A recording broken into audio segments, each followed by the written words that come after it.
الله أكبر الله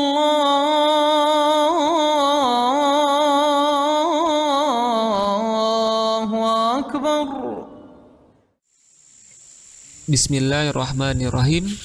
Kaum muslimin, saudaraku seiman dan seakidah, di antara fungsi masjid adalah sebagai tempat melaksanakan ibadah sholat berjamaah.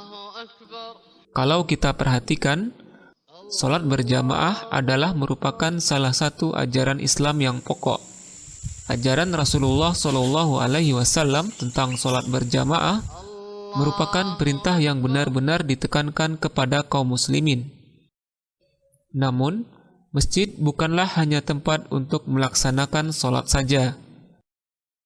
Di masa Rasulullah SAW, masjid dipergunakan untuk kepentingan sosial. Misalnya, sebagai tempat belajar dan mengajarkan kebajikan, tempat bermusyawarah, dan tempat mencari solusi permasalahan yang terjadi di tengah-tengah umat.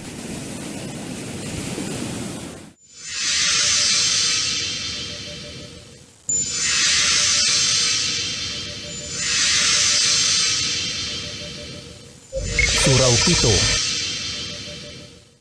Masjid ini dirancang begitu rupa sehingga memang tidak ada satu pun kipas angin, apalagi AC.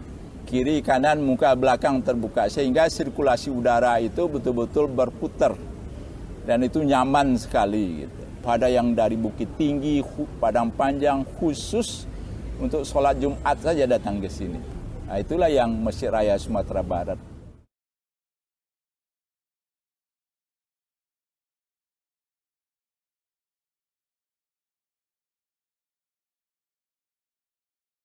Kami sampaikan ini adalah Masjid Raya Sumatera Barat miliknya masyarakat dan rakyat Sumatera Barat.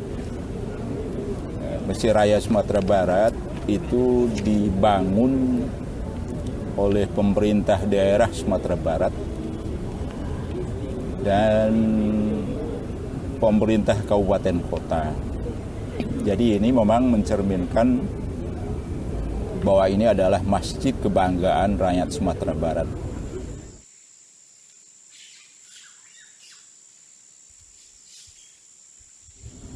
Masjid Raya Sumatera Barat ini mulai dirintis, direncanakan. Ide awalnya itu adalah sewaktu gubernurnya Pak Gamawan Fauzi. Dan memang beliaulah yang mempunyai izin. Ceritanya begini secara ringkas. Di waktu itu ada kunjungan dari Pak Wakil Presiden waktu itu Mbak Yusuf Kala, waktu dia dengan Pak SBY. Kemudian juga ada dari Perdana Menteri Malaysia. Ada acara di Bukit Tinggi. Lalu waktu itu hari Jumat, panitia agak kewalahan untuk mencari tempat untuk tamu-tamu negara ini melaksanakan sholat Jumat di Bukit Tinggi. Dan mulai dari situ beliau bertekad mengatakan Pak Yusuf Kala bahwa beliau akan bangun masjid besar di Sumatera Barat sesuai dengan yang kehendaki. Lalu timbul lagi lokasi di mana? Ada yang mengatakan lokasinya di kantor gubernur yang sekarang. Kemudian ada juga yang beri masukan di tanah SPMA. Ini kan SPMA di sini. Akhirnya dengan segala pertimbangan-pertimbangan, karena di sini tanahnya cukup luas, ada 11 hektar lebih, maka diputuskanlah waktu itu oleh Pak Gamawan tanah SPMA ini. Ini kan sekolah menengah pertanian atas ini. Di sinilah dibangun masjid.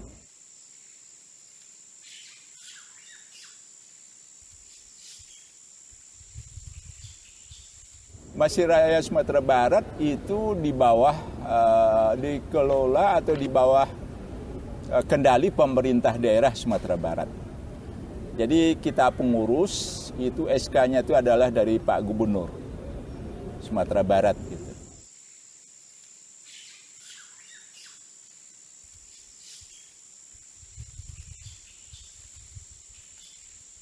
Ya, strukturnya itu ada ketua, wakil-wakil ketua, sekretaris, wakil sekretaris, kemudian ada bendahara.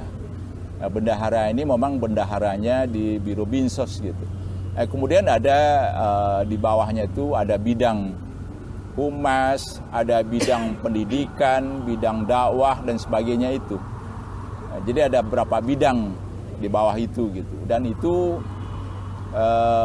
yang duduk di situ adalah tokoh-tokoh yang ada untuk di Sumatera Barat.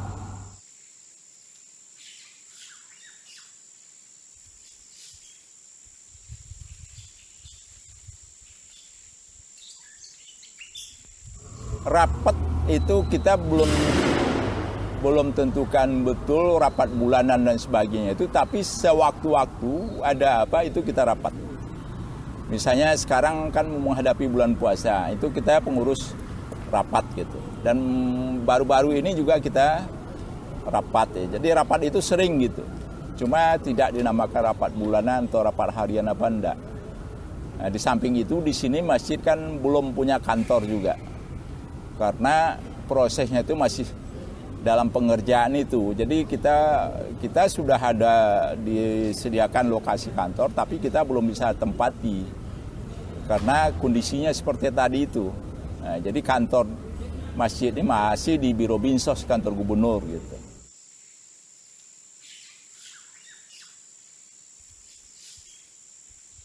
Dan insya Allah, alhamdulillah, untuk minggu besok atau tahun ini kita akan mendapatkan dana dari APBD Sumatera Barat itu sebesar 38 miliar.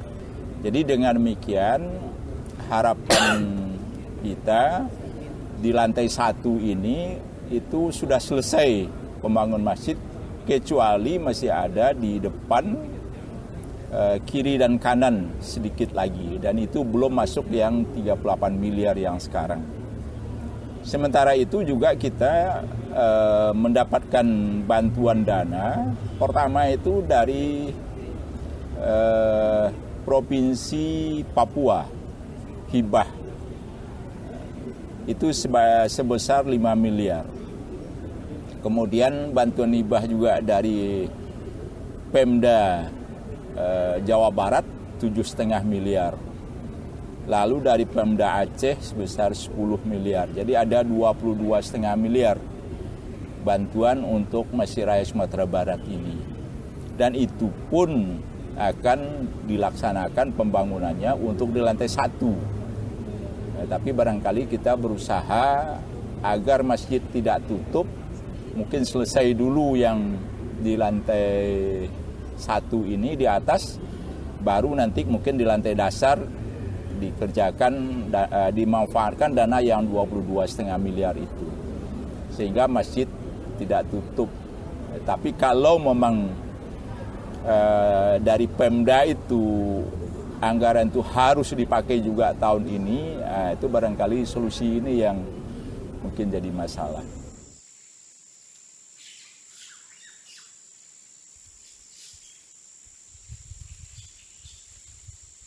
Sampai hari ini dari APBD itu sudah dikucurkan dana sebesar 200 miliar lebih untuk bangun masjid ini. Kalau plafon dari awalnya itu sekitar 500 miliar baru masjid ini selesai. Jadi itulah mungkin, jadi tahun ini ada 38 miliar dari APBD, diharapkan lantai 1 selesai semua, kita bisa memanfaatkan lagi. Kemudian ada bantuan dari 3 provinsi lain sebesar 22,5 miliar. Kemudian untuk halaman itu ada dari APBN sebesar 10 miliar. Itu dikerjakan tahun ini juga. Nah, itulah yang diapakan oleh Masjid Raya. Dan memang uang masuk cukup besar, tapi uang keluarnya juga besar, Pak.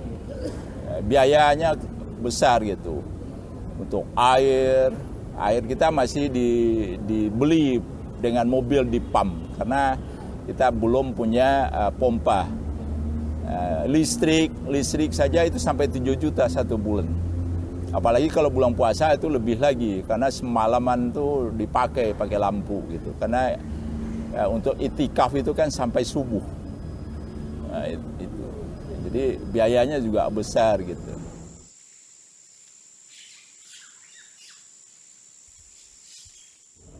Hari Jumat ada. Sebetulnya kita kan punya kantor, cuma belum apa. Jadi Jumat saja yang bisa. Kalau enggak di Binsos atau bisa juga ada juga banyak juga yang titip di Satpol PP. Satpol PP petugas kita kan ada itu. Dan alhamdulillah itu sampai. Alhamdulillah sampai itu. Itu sering juga yang seperti itu. Kan ada orang yang wisata itu datang, dia nyumbang itu, ada yang dimasukkan ke kotak yang kita letakkan di sini, ada yang mungkin dia ragu jumlahnya agak besar, dia titip di Satpol PP.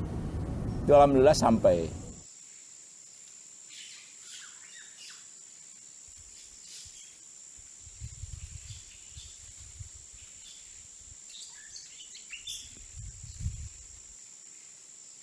Yang paling utama itu kita adalah administrasi keuangan.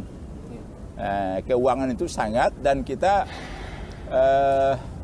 uang masuk uang keluar itu semua tertulis gitu. Misalnya ada tadi honor khatib, honor imam muazin, itu kita pakai kwitansi. Jadi jelas gitu. Jadi tidak hanya dititipkan kepada Garin, kemudian Garin yang berikan kepada, bukan begitu. Tapi jelas-jelas angkanya sekian, langsung dia terima di dalam amplop sebanyak itu gitu. Nah, jadi kita cobalah membuat administrasi masjid ini seterbuka mungkin.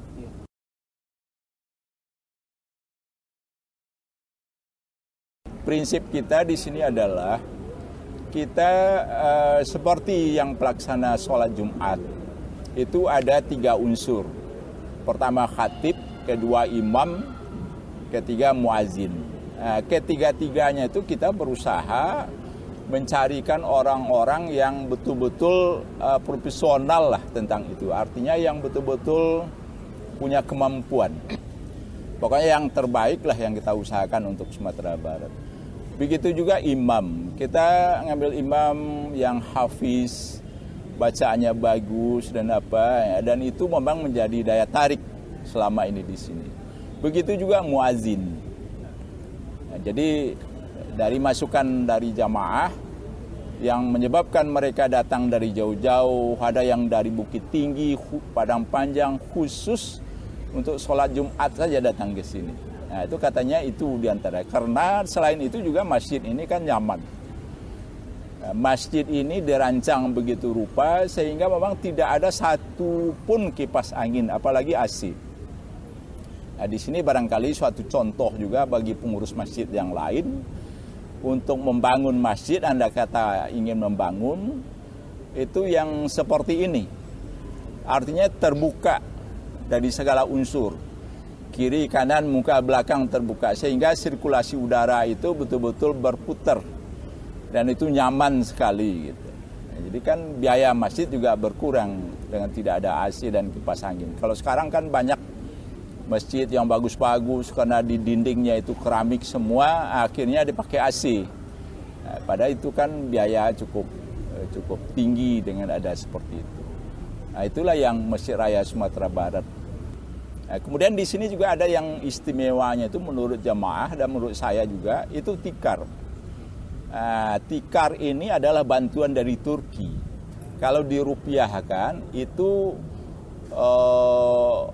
dibeli gitu dengan rupiah itu harganya 10 miliar tikar ini. Ya, tapi ini diberikan oleh Turki gitu. Dan dulu dijanjikan juga untuk di lantai 2 di atas itu yang dulu kita rencanakan untuk ibu-ibu itu juga orang Turki. Kalau memang masjid sudah siap, dia siap mengirimkan bantuan itu gitu. Dan ini kan semua seragam. Dan ini kita pasang begitu rupa sehingga dari ujung kiri ke ujung kanan itu bersambung gitu. Dan itu satu lembar tikar ini 3 saf. Jadi kalau digulung ya itu tidak cukup 2 orang menggulungnya, apalagi untuk mengangkat itu kita dulu pakai forklift untuk menaikkan itu gitu. Karena beratnya tonan ini tikarnya.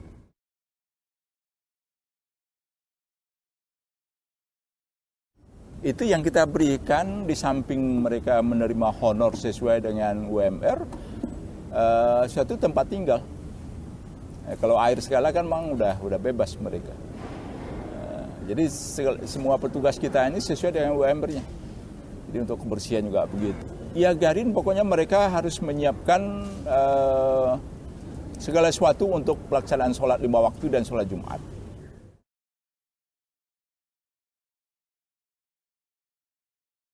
Keamanan di sini alhamdulillah bagus. Parkir itu diapakan oleh Satpol PP yang bertugas, bahwa parkir itu sendal itu kita tidak akan pungut bayaran sama dengan parkir kendaraan. Kendaraan kita tidak pungut bayaran itu, Pak.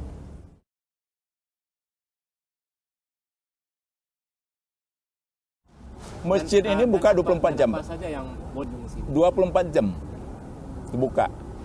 Cuma malam barangkali, untuk malam itu lampu yang di dalam memang kita matikan. Tapi mereka pun di luar masih nyaman di luar untuk bisa melaksanakan apakah sholat malam atau apa gitu. Tapi yang tidur itu memang tidak boleh. Satpol PP itu kontrol terus semua.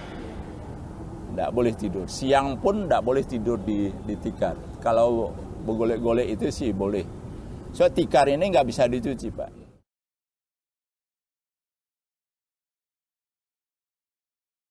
Kemudian juga ada tabligh akbar, banyaklah yang dari masyarakat itu sesuai dengan proposal yang mereka ajukan. Bisa kita kabulkan dan ada juga yang enggak gitu. Dimasukkan surat pada pengurus lengkap dengan jumlah orangnya, acaranya bentuk apa, pengunjungnya dari mana saja, itu harus jelas tertulis gitu. Ke Binsos juga ya Pak ya? Sekarang masih di Binsos, karena kita di sini kan belum ada kantor. Yang jelas mereka bisa jamin ketertiban, keamanan, kenyamanan, kebersihan gitu. Itu yang harus ada pernyataan itu mereka.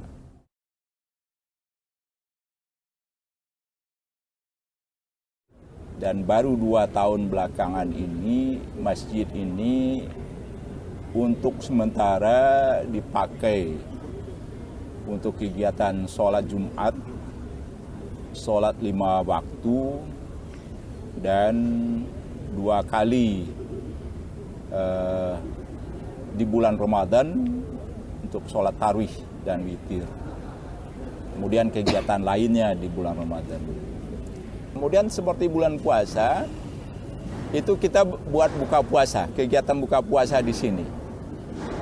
Kalau kemarin itu sekitar 100 sampai 150 orang yang buka puasa di sini. Itu semua perbukaan itu, mulai dari buka ringan sampai nasinya, itu disumbang oleh orang.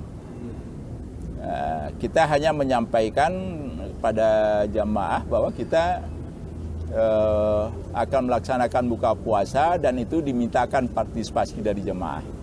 Prosedur penyumbangnya gimana Pak? Ada kalanya mereka kalau dengan uang kita sebutkan untuk 100 itu porsi sini jumlahnya sekian. Atau memang kalau orang itu mungkin restoran atau apa, dia nyumbang, dia langsung ngantarkan, silakan. Tidak apa-apa. Kita berikan bahwa ini sudah harus sampai jam 5 sore misalnya, tempatnya kita sediakan di sini gitu. Kita atur, mejanya di sini, jadi nanti orang tinggal ngambil gitu. Jadi ada 2 itu, ada yang berupa uang, kalau memang berupa uang, atau memang berupa bahan itu, makanan itu, minuman itu. Kemarin kita belum punya program sebetulnya untuk korban itu, karena di sini masjid ini kan sendiri dia tidak di komplek di apa gitu. Tetapi kemarin ini kita diapakan dengan adanya bantuan sapi. Pertama itu sapi yang beratnya 1 ton lebih itu dari presiden. Kemudian sapi dari ketua DPD Irman. 1 ton, kurang 1 ton sedikit. Jadi dengan ada itu, kami pengurus terpaksalah harus menyiapkan diri untuk itu, menerima itu. Lalu disembelih di sini, kemudian dagingnya itu kita bagi-bagikan. Jadi kita berikan kepada masjid musala yang di pinggir-pinggir kota, yang kebetulan ada masjid itu yang tidak memotong korban gitu.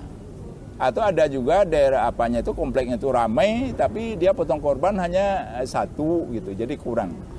Nah, itu yang kami data dengan waktu yang sangat mepet. Alhamdulillah itu berhasil.